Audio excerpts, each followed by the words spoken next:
Bunde mana gama tekene kwa amon.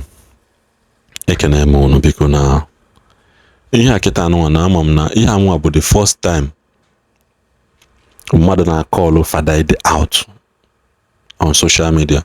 Ka m gwakwu nke bụ eziokwu, Akachaam is passing his boundary. Enwere ihe megide like this na or this year over, just like he had Doris na Pastor Chris Ijel. We people get tired of everything the mother na tired of. Email bele selaka too much of everything the bad. Pass your message without criticizing others. Kedu ihe na-ekwu maka ya? Oji maka the Bible verse that says that it is easier for a camel to pass through the needle thread than a rich man to enter heaven. Iwe welezia Reverend Fada Ejike Mbaka and Fada Edeh as case study. I don't understand. Onkwa village yeje na Igbo anyị na nwere somebody graduated from Madonna University. Despite the fact their fee dey high, ọ bụ na ụlọ ọrụ gị je register ebe ọzọ. University in the Living Faith is ranked number 1 in Nigeria and 5th or the 4th in Africa. University in the Winners Living Faith is ranked number 1 in Nigeria and in Africa the numbers of last year the number 3 or 4. About 3 or 4, 5 between that akwa ka na afọ. Enwere no Nigeria na iga nto na your community, je na your community graduate.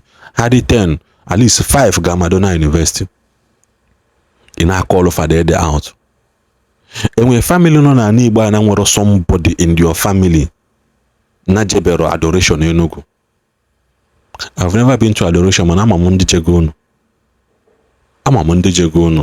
Including Matthias. Matthias was baptized in adoration ministry. Baptized in adoration ministry. Matthias was one of the founding big members of adoration ministry. Okwa ina apia mkpula adiriao. Anama like eba na akpale mmadu. Wande mmadu okwu mana leave Fada Edeh and all these people out of your team. Onwe the church emege. Take your grievances to the individual major, not to the whole church. And this is a wake-up call to Catholics. When a very good Bible standard fellowship or being accused of the Bible, let people not rely alone on Monday, Sunday reading no go every Sunday. Or morning mass than even more myself. I still know a place in Nigeria where they read in the Catholic Church for the day. And they are going to Abuja, kaya go na London. They are going to London, kaya go na Mazara Maganda. They are going to Mazara Maganda, kaya go na Kafanchan. The same reading now. Have a Bible study section that you can people can come and learn. This issue of leaving people to go and seek God by themselves has made a lot of people na choi chukwu ebe ọ na-adịrọ because enwere ihe yilo chukwu mana oyilo chukwu. Bible make I got that in this heaven enwere heaven of heavens ebe chukwu dwell. Enwezi a heavenlies. Yotago. So anything that left the first heaven, but tower to the second heaven and the third heaven down to this earth can be reprogrammed by Satan himself. Because they dwell in those places now. But that is where the prayer of this guy in the Bible was hijacked. Until the angel came. We said the very first day, just that the prince of Persia, Nando to hijack Ilonye Kwezi the king. And that which I've brought is what is called understanding. So Catholic, when you na kowala mmadụ ka esi enwe understanding about the Bible and the things of God because of this kind of errors and all these teachings na-abịa. Kitata bụ Akachaam. Tomorrow nwere ike bụrụ Ejechaam. Tomorrow nwere ike bụ Ejechaam. Ekwuchakwana m ka ọ dị. Ndị be anyị ekene m unu etuzo m niile afa. I'll go straight to the point. Why will people's title be automatic immunity? Why will people's title be automatic immunity? We know in Nigeria, I think the president and the governors, they do have immunity while in the office. Fali Tuzia, Omozi family, faces their warrant. At the same time, in Bible, one of the Bible verses said, honor your father and your mother. That one clause, so that your life will, so that you live long forever. I don't believe in it. That's how stubborn I can be sometimes. But before you argue, listen. What if my father is the Liwa Mama?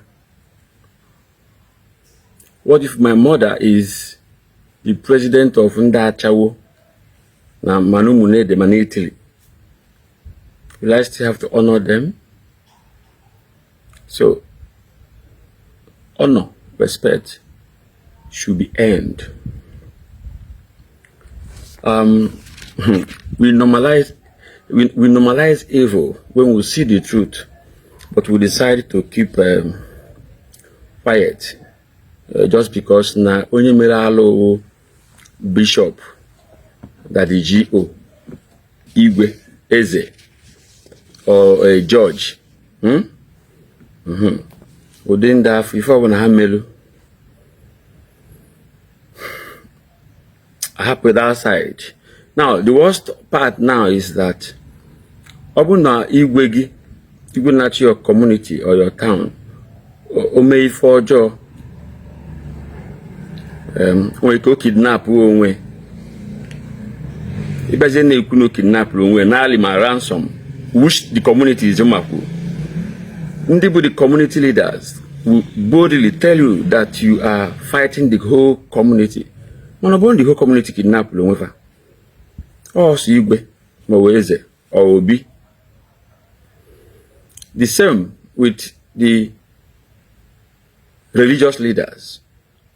If you mention evil, diabolic something, so-called man of God, bishop, that is GO, if you want to mention before Junior Homel, you are fighting the body of Christ. Which body? Our body in Atwasere, Catholic, BC, Anglican, Bulu, Methodist, Bulu, Presbyterian, Bulu, and because body always I got the body.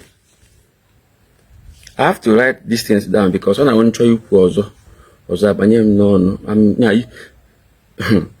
me I'm sorry for coming late because now I'm on with him yesterday. One man pocketed in Navy. I know do I kind of put up no phone I will nail me when nail in a pocket. Macanon will ego. Oh, I have been it's been one meeting to another. Now, can you pay you now, to start with, Madnabo, two people cannot be deceived with one lie. Now, I ask him to Madnabo, Hana be Kuluchana Neifobo. Macobro no yes lasse. Obo no yas lasse, Amonase. Oyena Siasi, Monona Siasi. That's the point I'm trying to make.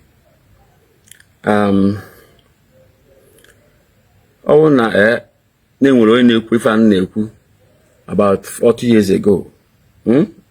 By now, Ndioka, I had the board where business enterprises like a filling station, like a microfinance bank, printing press, hotel, schools, many of them.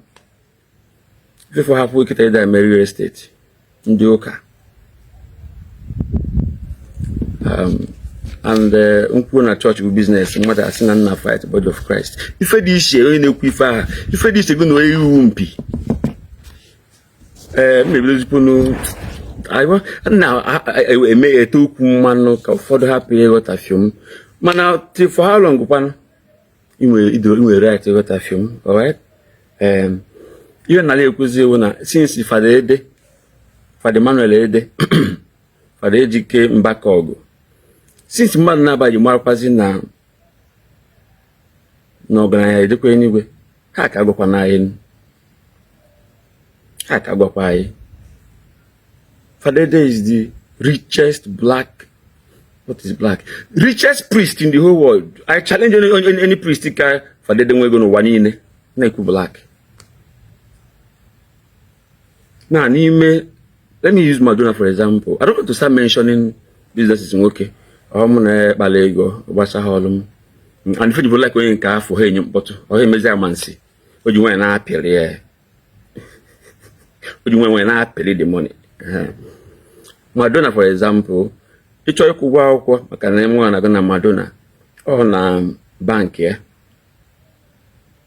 o mefe ka gịnị ni bank Madonna ụmụ ife na print gas na school hand out and all that na printing press ya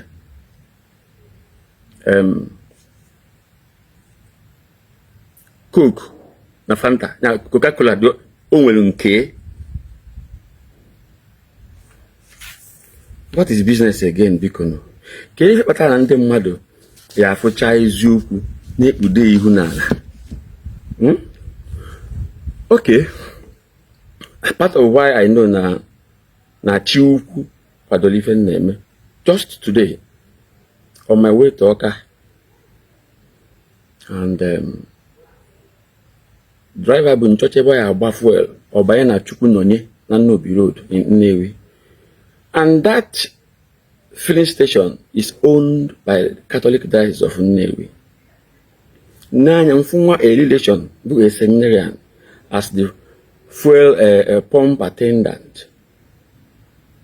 So na kedu ka ife mezeba osim no apostolic work. Apostolic work. Kangwa kuno Sunday nwere immunity. In fact, it's even diplomatic immunity. Or on the nusio na popes ambassadors. Father can immunity while in that office. Any other person will tell I'm doing a lot of hard. Obono nwere onye na-ekwu 40 years ago. By now, ndo ka ya di bold. Na-emepe filling station. Na-emepe bank. Mepe hotel. Nwee printing press. Any hananya afa ha amano na-enye ego many people na like schools. Nke ndị ogbenye na-atụ ụtọ ihe atụ tụkọtara ego eji elu ụmụ ha ya agụnwu na nkwu ya na fight the body of Christ. Chineke kpọkwa onye kwuru ife ahụ ebe a echi ụka jee ụka na onye na-eje title send area nna yo send area say gozie offering go chọọ onye agụụ na-agụnye ihe ndị fara na ndị pastor ha liogodo nke akpatara ndị ba ekene eme ụnụ